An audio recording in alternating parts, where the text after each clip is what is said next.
Good morning, Cardinals. It's Wednesday, November 11th. My name is Robbie Evans, and here is your morning news.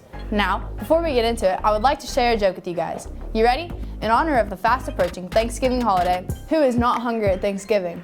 The turkey, because he's already stuffed. Anyways, let's jump right into it. Today for lunch, we will be having chicken drumstick, mashed potatoes, corn-style gravy, wheat rolls, fruit juice, romaine salad, and milk. Congratulations to all the following choir members who made the all-region choir this past Saturday. Mixed choir, Faith Collier, Sr., Alec Duncan, Jr., Nick Draper, Jr. All three also earned a spot to audition for the all-state choir in the spring. Soprano alto choir, Jaslyn Redding, sophomore, Naomi Polanski, sophomore, Elena Curry, senior, and Amber Comer, junior. Tenor bass choir, Nate Black, sophomore, and Ben Langston, also a sophomore. The FHS Prisma Art Club is currently selling Arcegas coffee as a fundraiser. Orders are due by November 12th and can be turned in to Miss Dannenhauer or any art club member. There are two different types of coffee you can choose from. Prisma Dark Roast or Original, and they are $12 per bag. All orders will be delivered before Thanksgiving break. Students, the sophomore class will be holding a Hat Day fundraiser this Friday. You must pay $1 to wear a hat. NHS will have a meeting on Thursday, November 17th at 7:30 a.m. or second lunch in Miss Rogers' room C103. All members should attend one meeting. New members join or remind by texting the code on the screen. Buy a poinsettia to support the senior class project graduation. For $13 each, you will get a 6-inch red poinsettia with 5 to 7 blooms in a 6-inch pot. Orders and money are due Monday, November 30th, with pickup Wednesday, December 2nd from 4 to 6 p.m. Order forms can be found on your class of 2021 Google Classroom.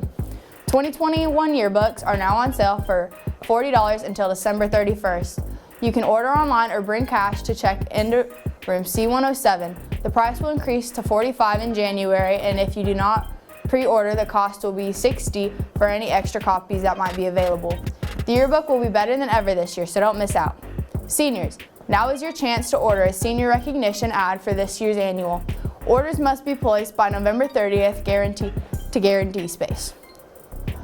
Ads can be ordered or created online or ordered in person from Miss Flora in C107. Check out the post in your class of 2021 Google Classroom.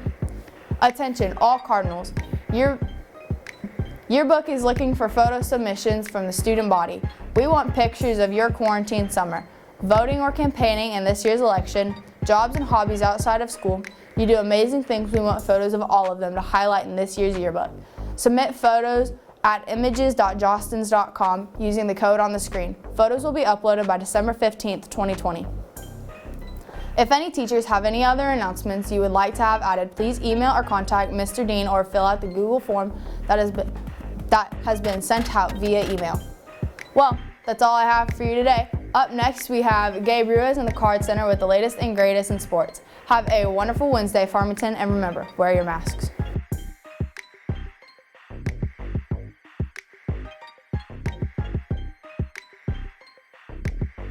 Thanks, Robbie. Good morning, Farmington. I'm Gabe in the Card Center, bringing you all the latest and greatest in sports. The Cardinal football team will be back in action this Friday night for the first round of the playoffs. The Redbirds will travel to Jonesboro to take on the Valley View Blazers. The game will kick off at 7 p.m. If you can't make it to the game, you can catch all the action on live.farmcards.org. The next basketball game will be tomorrow night as both the girls and boys teams square off against Providence Academy here in the arena. The annual tip-off event is set for Saturday, November 14th, and the varsity girls and boys will be playing the future school from Fort Smith. As the defending state champs get set to face the season that lies ahead, our own Josh Cartwright caught up with Lady Cardinal head coach Brad Johnson to discuss the upcoming season. Good morning, Cardinals. My name is Josh Cartwright here with Farm Cards News, and I'm here with varsity girls coach, Coach Johnson. Coach, how is team chemistry going into this first game? You know, it's really phenomenal at this point. You know, we've got a really good group of kids, and they're a very cohesive unit. They spend a lot of time together in preparation. They've been a group that has collectively spent a lot of time both on the court and off the court together, and they've grown up playing the game together. So this group is a really tight-knit group, and to be honest with you, I think that's one of the great strengths of our team. Well, it's a weird year because of COVID-19. It is. So what are some difficulties because of COVID? You know, I think one of the things that you look at right out the gate is just the spacing that you have to have in practice every day. You know, the preparation leading up. Then we have to take some time away from practice at the end to do cleaning and things like that.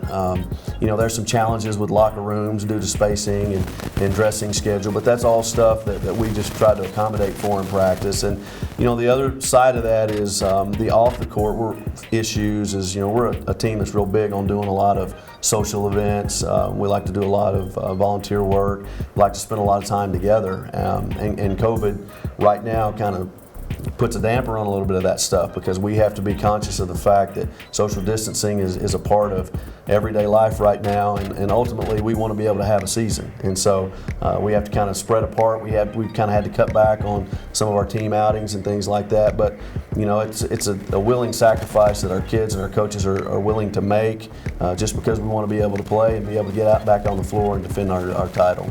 Well, that being said, in football, we lost the Harrison game, because of COVID, and we lost a lot of practices because of COVID. Yeah. So if that were to happen to you guys, how do you plan to go forward with practice and all that stuff? Well, you know, one of the things that I feel like we had a trial run a little bit back in March and April, because at the time when all the shutdown happened, we were still scheduled to play. And so we had daily workouts, daily skill development, daily strength training programs that were set, and we had team Zoom meetings, and so that we could actually bring our personnel together, talk about, you know, kind of what our goals were for the week and for the day. And those kids did a really good job on group text, group messaging, of doing their workouts, making sure they're accountable for their numbers and their reps. And so we'll kind of lean on that experience a little bit. And you know, I think the one thing that we've said all along is we can only control the things that we can control. And you know, some of this stuff we don't have any control over, and so our response is going to be calm through it all, and then go back to what we've done in the past, and because we think that that's worked. And you know, when we came back after the long break, our kids were in really, really good shape considering everything, and a lot of it went back to the accountability piece of staying with their workouts during the quarantine. Well, you lost a really strong senior class, including McKenna Van Zandt, Audrey Culpepper, and they actually went off to college to play basketball, and Joelle Tidwell too. Yeah. So how do you look to recuperate with this new team that you have? Well, you know, I think every year graduation, you know, takes talent away from you, and I don't necessarily think you go in and you just replace people. What you do is, you know, you insert new people, and each one of them are going to have new strengths. This is a team that, if you look at it on paper, you know, we're really kind of young. I mean, we got 16 kids on our roster, and 13 of them are either sophomores or juniors. So on paper, it looks young, but you know, the flip part of that is this group is really a very experienced group. You know, obviously our senior class with Camilla and Tori and Trinity have been in a lot of wars. Those kids have spent their life playing. But when you talk about our junior class, you know, and you've already interviewed Carson Dillard and Morgan Bry, and that's two kids in that junior class. But those kids have played a lot of basketball in their life, and they played in big games. And in our sophomore class is a group of kids that have been very successful. I think if you look back over the course when those kids have come through our junior high, their collective record's like 76-4. And so on paper it looks inexperienced, but in reality those kids have played a lot of hoops. And so, you know, what we have to do is we got to create a new identity. Every team has its own identity. And so, you know, we plug these kids together. We spend our preseason trying to get comfortable with what our strengths and our weaknesses are, and being able to play as a cohesive unit. And honestly, with us being ready for game one, I think we're in a pretty good place right now. Obviously, we got a lot of things that we need to see in a real game situation. We got a lot of things that we think we need to improve on, but this team is really strong, and I think our fans are going to be really pleased to see the product we're going to put on the floor. Well, you just mentioned every team has an identity, but so does every coach. They always have that one thing. Mm-hmm. So what is that one thing you look to instill into your team? You know, I think our biggest thing for us, really there's two things for us. The number one thing is we spend a lot of time talking about family, because I think your culture within the locker room is paramount to winning. You know, there's a lot of teams that have talent, but talent don't always win. And you know, what wins is the ability of kids to kind of check their ego at the door and do whatever it is that the team needs, and really rally around each other during adverse times. And that's, you know, it's one of those things where difficult moments sometimes reveals character. And so, you know, that's a huge part of what we do, is being a cohesive unit, and we really train that. The other thing is, we put this out as our brand, is Farmington Fast, and we're going to play with a lot of tempo, with great pace. It's stuff that we drill every day in practice, and so we try to create a pace and a tempo in practice that is uncomfortable, because we know when we step on the floor, that's what we want to do to our opponents. So those are the two things that, as a coaching staff and myself, we really push that into our team, and our team is all bought into that, and so that's our identity.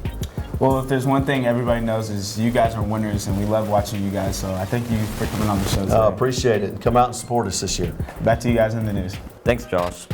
Well, that's going to do it for us today in the Card Center. Have a wonderful Wednesday, Farmington, and remember, wear your masks.